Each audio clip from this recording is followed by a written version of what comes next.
Joseba Belaustegi, Gurososeko kidea, eskerrik asko gaur gurekin izateagatik. Zuei. Jaurlaritzak azken mezuetan edo adierazi du dioxinak eta furanoak topatu direnaren, maila oso altuetan topatu direnaren, jarduera arruntak, kalean egiten diren jarduera arruntetatik, hortik jaso liteken kaltea ez dela handia, ez epe laburrean, ez eta epe luzean ere. Ze erantzuten diozu ez zuek horri, jakin da zuek Gurasosetik, hemen erraustegiaren harira gai hauek asko aztertu dituzuela.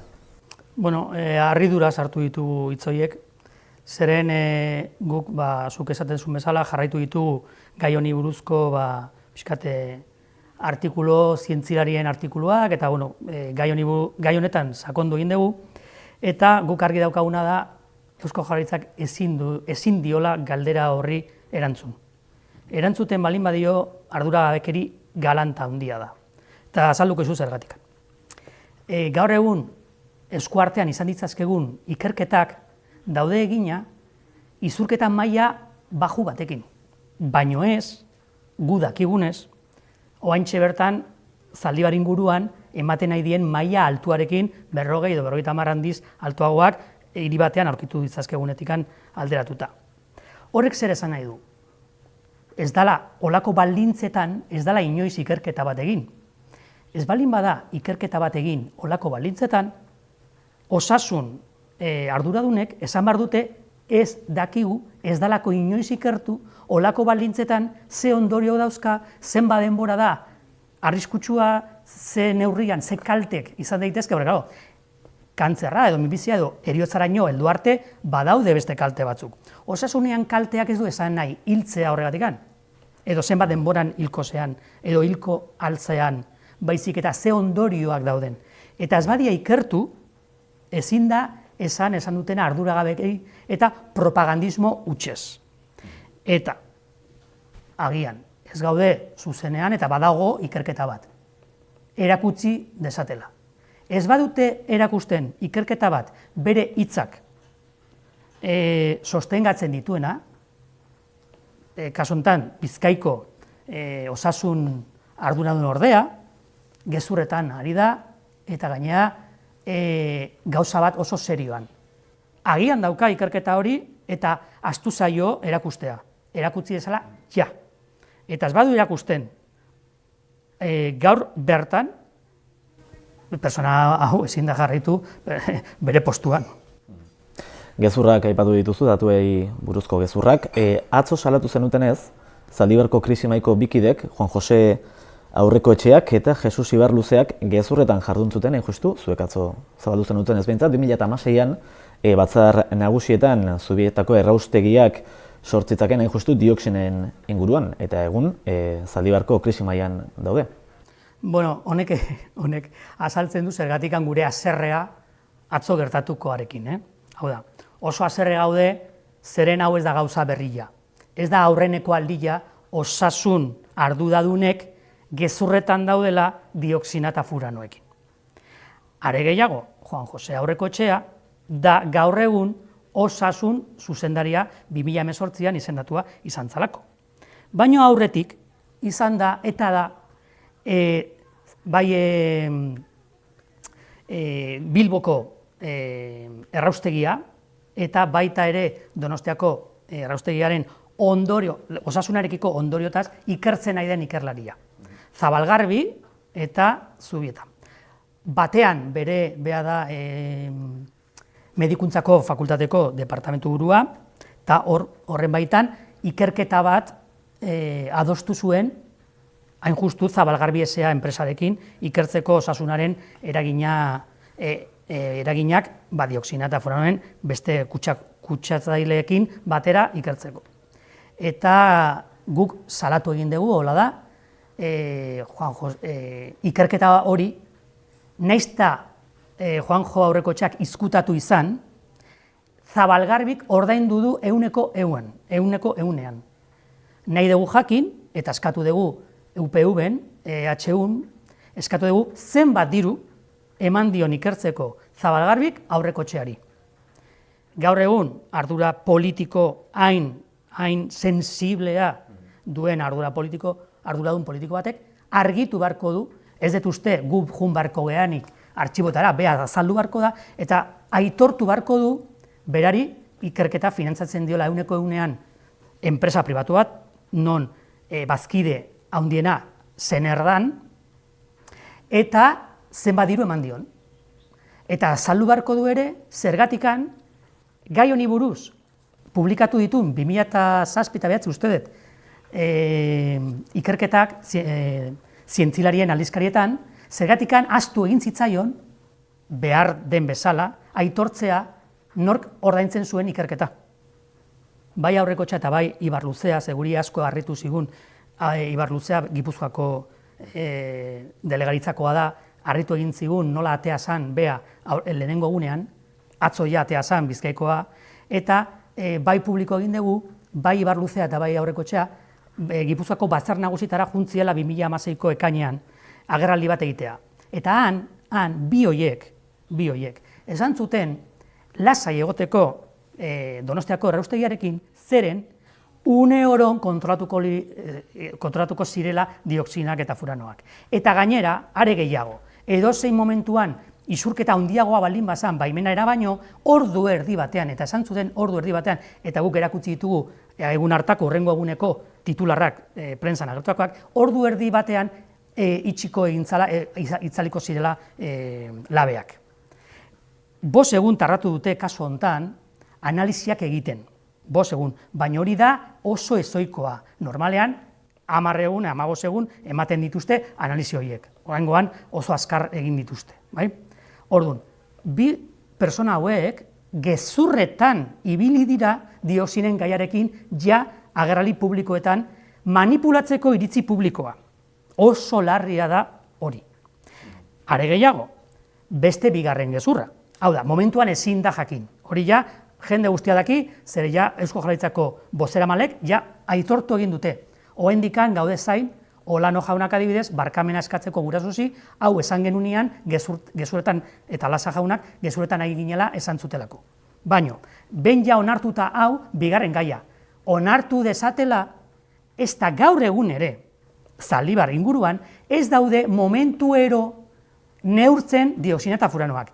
Ni dakidanez, eta erratuta balimanago zuzendu dezatela, nik dakidanez 24 orduan behin egiten dute muestra bat, baino ez muestra bat etengabekoa. Ez gaude hitz egiten analizia, baizik eta jasotzen dien datuak etengabe hori posible da egitea, teknologia Holandan dago, esan dute badaudela holandar batzuk, horiek badaukate neurtzeko dioxinak aparato bat etengabe. Ez daude neurtzen etengabe. Baino, hori Zaldibarren, eta izurtzen nahi dira kriston mailan. Baino, Zubietan ere, gezurra da, ez dute neurtuko etengabe. Neurtuko dituzte, eta hori baimenan dago, lehenen urtean 36 ordu urte osoan. Eta, bigarren urtetik aurrera, 24 ordu urte osoan. 375 egunetik batean bakarrik neurtuko dira. Eta gainera, enpresak nahi duen momentuan. Hori da egia. Testuinguru honetan, agian ulertzeko ere bada, behin eta berriz zergatik salatu duzuen, Jaurlaritzaren osasun edo ingurumen, esan da sailaren aldetik dagoen gardentasun falta hori, behin eta berriz salatu izan duzuen azuek. Gardentasun 0. Adibidez, galdetzen baldin badiazu, ze baimena, Eusko Jaurlaritzak ateasun ohar bat, istripua edo krimen hau gertatuta hurrengo gunean uste dut. Eta ohar horretan bakarrik aipatzen zen 2007ko baimena. Guk ez dakigu, porque ez dira publikatzen, hor egin dien berrikuspenak, aldaketak eta berrikuspen horiek, Eusko Jaurlaritzako ingurumen sailak, baina oso hain, betidanik, ez ditu normalean azaltzen errez.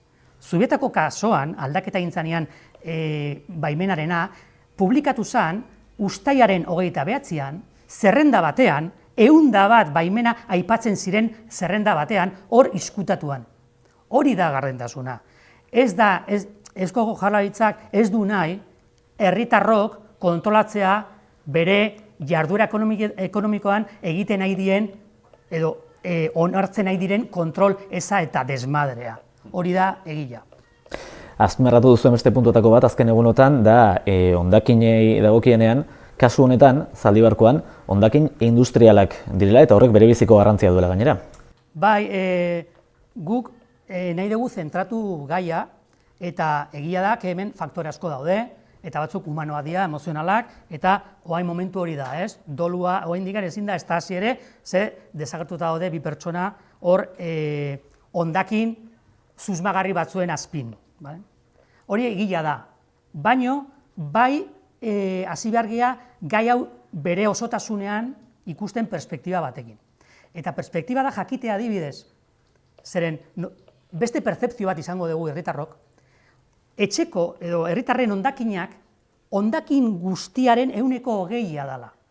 Beste 80%, hau da, hondakinen arazoaren 80% jarduera ekonomikoen hondakinak dira, industrialak, eraikuntzakoak, arriskutsuak, bai? Hau da, ardura ez da udalena, baizik eta tamaina txiki horretan, baizik eta Eusko Jaurlaritzarena 80%. Hori, hasteko.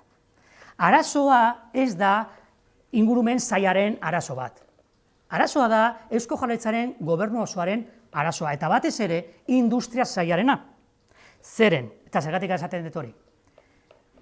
Argi dago, ez arriskutxetako etiketa zeukan zabortegi bat erabili dela hondakin arriskutxetarako atzeko atetik sartzeko. Baina hori zergatikan gertatu da.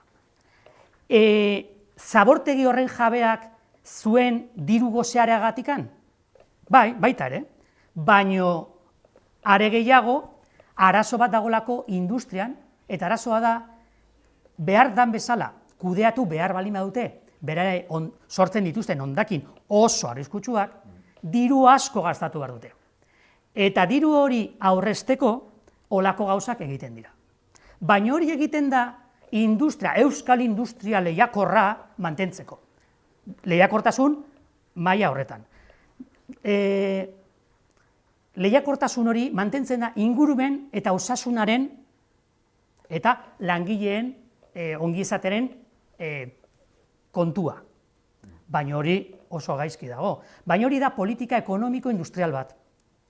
Ingurumen saila, bai, badago hor, baina deno dakigu zenbat agindu dezake ingurumen sailak Eusko Jaurlaritzan, edo Espainiako gobernuan. Espainiako gobernuan igo dute kategoria. Baina deno dakigu hemen nork agintzen duen, diruak.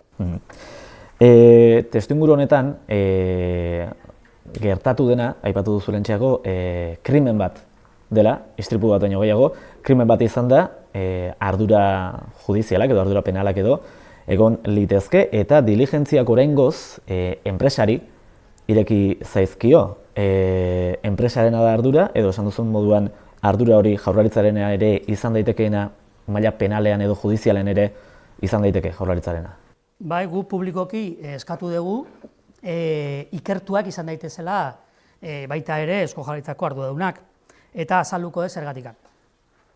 Duela 5 urte arte, zailagoa izango litzateke eskaera hau egitea. Baina 2015ean Espainiako Kongresuak kode penalaren aldaketa egin zuen, hain justu ere 326. Artikuluan zeinek zigortzen ditu nolako jarduerak. Eta hor, gehitu egin zuen 2015ean, baita ere kontrolatzeko eta jarraitzeko ardura duenak ez badu betetzen ondo bere zeregina, hori delitua dela. Eta gaur egun delitua da. Harrigarria da, eta hori ez dugu ulertzen, nola da posible, krimenaren gunean, hau da, hor krimen bat, egon da eta dago, zer krimen ekologikoa hor dago, bai? Kalte hau indikan egiten nahi da. Osea, krimen hori edo delitu hori egiten nahi da orain ere, hau da, izurketa horiek krimen bada. Bale, ardura balin badauka hori kontrolatu eta jarraitu ez duena, nola da posible, berez ikertua izan barko lukeena, egotea terrenoan beak dominatzen la escena del crimen. Hori, gu etxean ez genuke onartuko, inork ez genuke onartuko, batek besteat hiltzen baldin badu, egin duenak garbiketaz arduratzea. ez? Logikoana izateke ikertua izatea hori eta polizia zientifikoa, peritoak, baina epaiaren menpe egotea ikerketa guztia. Ikerketak esan nahi du, begiratu behar dela ja, lurrak mugitu baino lehenago, zer dago nora azpin. Hori epaiak egin behar du, ez Eusko Jaurlaritzak. Ze gertatzen nahi da hemen? Ze gertatzen nahi da justiziarekin? Eta zergatik ez da justizia edo zergatik ez dira epaileak oraingoz behintzat Jaurlaritzarekin gaia baztertzen edo Jaurlaritza ikertu bezala tratatzen hasi? Nik ezin dizut galdera horri erantzun. Bai gu askotan, guraso zen, publikoki izan dugu. Gu dauzkagu, zeren, normala da, herritarrok honekin mintzea, haserregotea, eta ardurak bilatzea kanpoan, ez? Bai ardura politikoak, bai ardura judizialak, bai zenbat estamentuak huts egiten dute kontrolan eta gertaeren jarraipenean, bale? Komunikabideak, bale. Baina gizartea ere partea da, non gaudegu, non egon gehagu, gizarte batek badaki hau gertatzen nahi dela. Gizartea dauzka elementu asko, gizarteko elementu askok jakingo zuten. Kamioiek arriskutsuenak pasatzen zian, eta hor inork ez ziren gelditzen. Jendeak ikusiko zituen, jende asko jakingo zuen, bai? Baina ez dut esaten Zaldibarreko kasuan. Langileok lan egiten dezuten edo egun enpresetan, deno dakigu ze gertatzen da hemen. Eta zer da gertatzen nahi dara? Lehen etxi egin dela, ongi esate ekonomikoa eta irabazia, osasuna eta ingurumenaren gainetik. Eta guk galdetzen diogu gure buruari eta gizarteari parte gehalako. Eta guk gizarteok zer nahi dugu? Zeren, iriki behar da eztabaida potoloa. Eta da hori, hau da, noraino gaude pres osasuna eta ingurumena kaltetzeko gu hobeto kakotxen artean bizitzeko. Noraino. Noiz aldatuko da hori? Nik uste hor eztabaida sakon bat iriki behar da hau pasatzen danean, eta bitartean lemarekin norabide aldaketa txiki bat behintzat egin behar dela. Eta hor, guk ezin bestekoa jotzen dugu. Ja. Markel Olano, ez iriki, ez martxan jarri Zubietako erraustegia. Güeñeseko eta inguruko alkateak. Itxi dezazute biomasaren enpresa hori. Guazen ja aldatzea. Eta gero, baita ere barneratzea, hau ez dela arazo bat, ze politikoa ditugun, ze epaileak ditugun. Ditugun politikoak eta ditugun epaileak dira gizartearen tamainakuak. Guazen gu aldatzea, beraiek aldatzeko. Atzo bertan, aipatzen zenuten sare sozialetan, Zaldibarkoa dagoeneko gertatu dela, beraz ezin dela ekidin, baina oraindik Zubietan gerta daitekeena ekidin daitekeela, hain justu gaur amaitzen delako, baimena bertan bera uzteko eskakizun judiziala egiteko epea. Alderdiek edo norbaitek egin zezaten eskatzen zenuten hori? Bueno, ez da baimena, da kontratua. Hor gertatu dena, izan dena da, epe batzuk zeuden eta enpresak ez ditu bete. Eta berez hori kontratuak eta legeak argi esaten du, eten egin behar dela kontratua, eta gainera atzerapen horiek izun ekonomikoa daukate enpresarena, 21 milioi eurokoa kalkulatu duguna. Guk errekurritu egin dugu herritar bezala. Baina hor ere, gardentasun eza sistemiko horretan, hor ere, defensa administrazioena beti izaten da zuek ez daukazute legitimazioa hau errekurritzeko. Herritar xumeak zehazte. Hor badaude ordezkari politikoak, administrazioak idemaz. Eta orduan, horren jakindun guk dei bat egin genien EAJ, PSE eta EH Bilduko arduradun politikoei horiek daukatelako GHKaren barruan, asanbladan, bai ordezkariak eta bai mankomunitateak eta udalak, esan genien, egin errekurritu gaur bukatzen zan epea, gaur arratzaleko 3 bukatzen zan epea, errekurritu egin dezazuen, eten egiteko kontratu hori eta diru hori errekuperatzeko. Gaur arte nik ez dut jaso inongo erantzunik, eta suposatzen dugu inork ez diola gure eskaerari erantzun. Erraustegian dagoeneko frogak egiten ari dira, kea ere irteten ikusi dugu erraustegitik. Zer ari dira zehazki orain egiten edo zer ari dira horre erretzen? Ke hori zer da? Badago norbait benetan gaur Euskal Herrian erantzun dezakeena zer erreko dan Zubietan ez balin badakigu zer lurperatu Zaldibarren? Sistema aldatu egin alda. Aldatu egin aldia agenteak. Aldatu egin alda enpresen beharrak. Aldatu egin alda lehiarkortasun hori lehenestearen filosofia. Denok dakigu, zer gertatuko da. Eta, are gehiago, gaur egun, adibidez atzo garraiolariak esan zuen, papererako loiak eraman zitula asko Zaldibarrera. Eta, bakizute zergatikan, atzeratu egin dalako Zubietako erraustegia. Zeren loia horiek, ingurumen sailak, onartu ditu erretzea Zubietako erraustegian. Eta hori harrigarria da asko, zeren hori da industriako hondakin bat.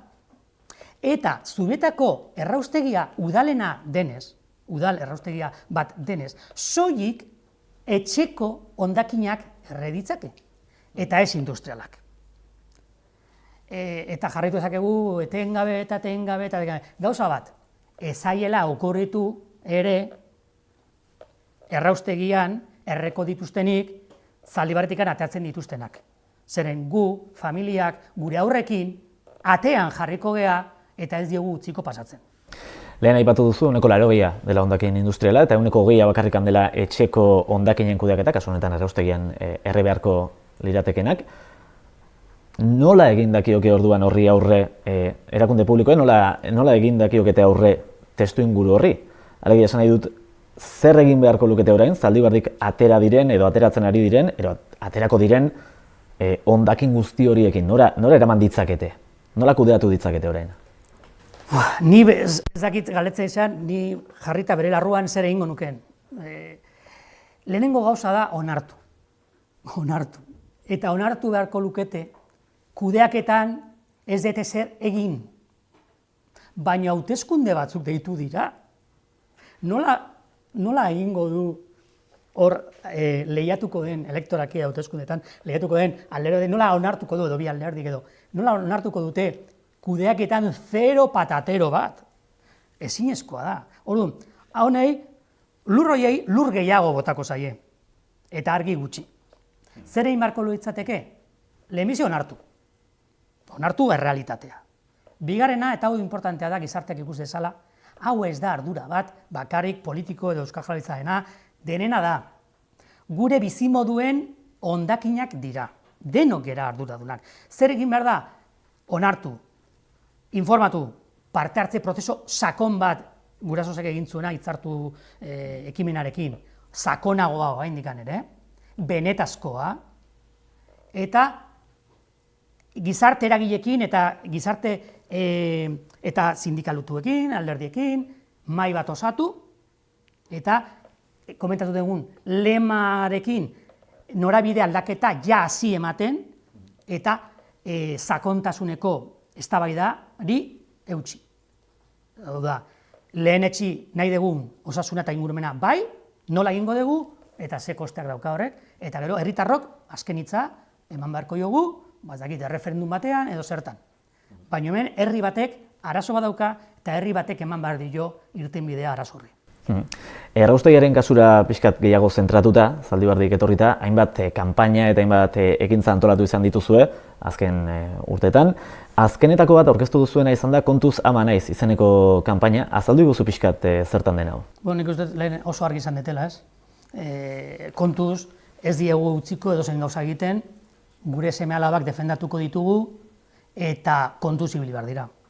Kontuz ibili behar dira esan nahi du, zaindu egin behar dela bizitza, zaindu egin behar dela ingurumena, kontu natura, kontuz ama natura naiz, dauzka bi esanaiak, leloak, eta bigarrena da, kontuz ama naiz, defendatuko dut nire alabak eta nire semeak defendatuko ditut, eta indarrez eta determinaziokin eta azken muturraino helduz.